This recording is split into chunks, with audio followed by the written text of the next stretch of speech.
Assalamualaikum warahmatullahi wabarakatuh. Hai teman-teman, jumpa lagi dengan aku Wiwi, temannya Bu Arum. Teman-teman, hari ini kita akan belajar tema 1, selamatkan makhluk hidup, subtema 2, hewan sahabatku, pembelajaran 4. Teman-teman, jangan lupa like and subscribe channel Arum Miji Astuti supaya kalian selalu mendapatkan video pembelajaran terbaru.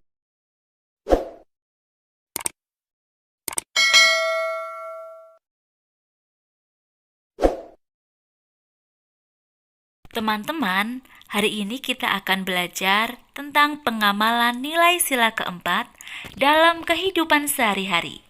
Dan kita juga akan belajar menentukan ide pokok beserta kesimpulan dari sebuah teks laporan. Sudah siapkah teman-teman belajar? Simak video pembelajaran ini dengan cermat, siapkan buku siswa dan alat tulismu. Oke.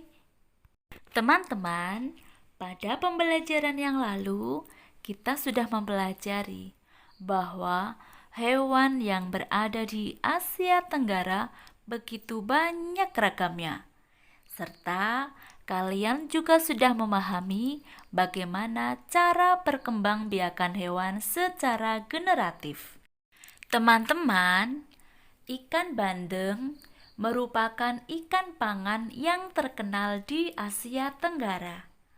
Ikan ini banyak dikenal orang sebagai ikan air tawar. Habitat asli ikan bandeng sebenarnya di laut, tetapi ikan ini dapat hidup di air tawar maupun air payau. Ikan bandeng asap merupakan salah satu oleh-oleh yang dapat ditemui di Sidoarjo, Jawa Timur. Banyak orang menyukai produk jenis ikan ini. Nah, kali ini ada cerita tentang Edo yang membawa oleh-oleh ikan bandeng asap dari Sidoarjo. Ia membawa satu ikan ke sekolah untuk dibagikan kepada temannya saat makan siang. Potongan ikan hanya cukup untuk 6 orang. Saat makan siang tiba, selain sahabatnya, 3 orang temannya yang lain ikut bergabung. Semuanya ada sekitar 9 orang mengelilingi meja kantin. Edo bingung. Nah, bagaimana kalau kalian menjadi Edo? Masalah yang dihadapi Edo bisa diselesaikan jika Edo dan teman-temannya menerapkan nilai pengamalan sila keempat, yaitu bermusyawarah maupun memberikan pendapat dengan cara yang sopan. Teman-teman masih ingat apa saja contoh pengamalan nilai sila keempat pada pembelajaran 2?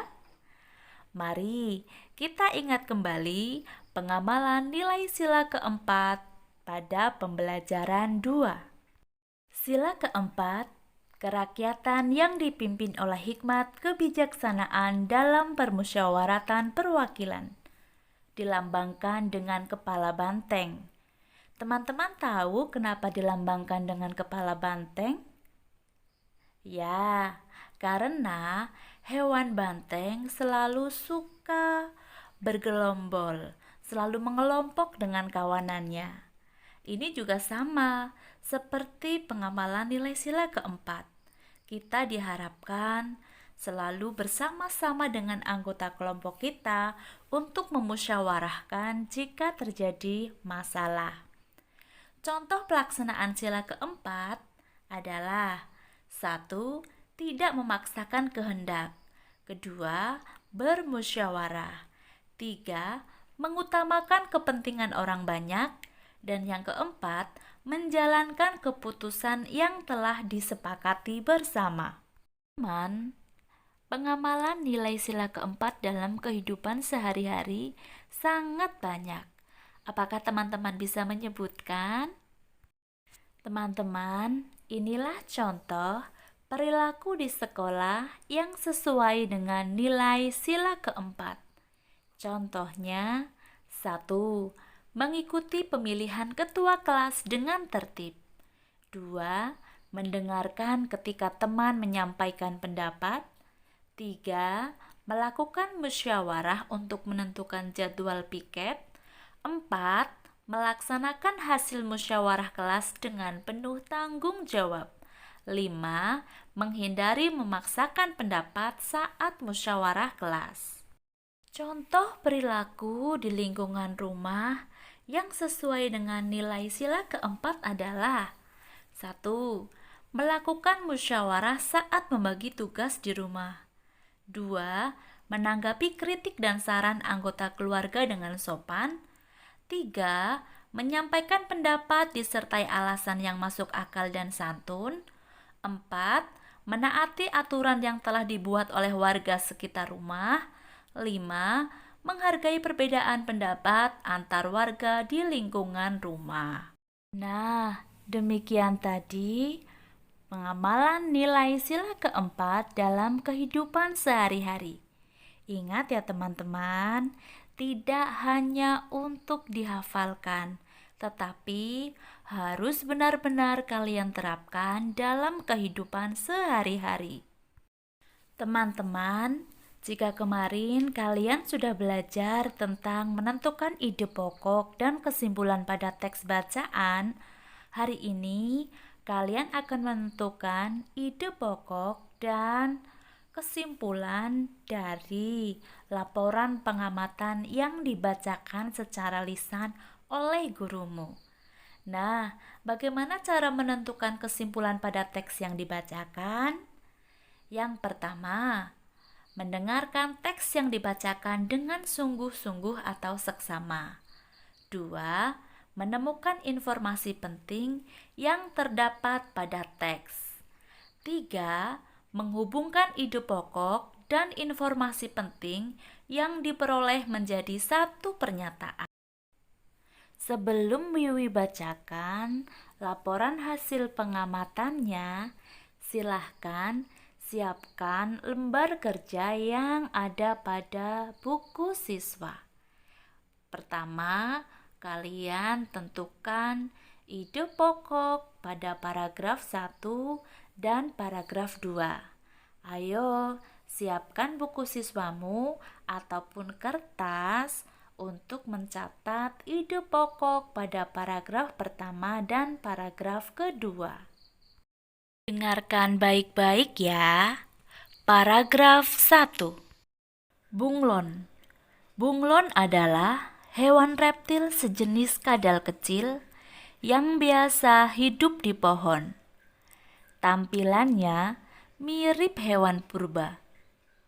Bunglon jantan biasanya mempunyai tanduk, sirip, dan gelambir leher.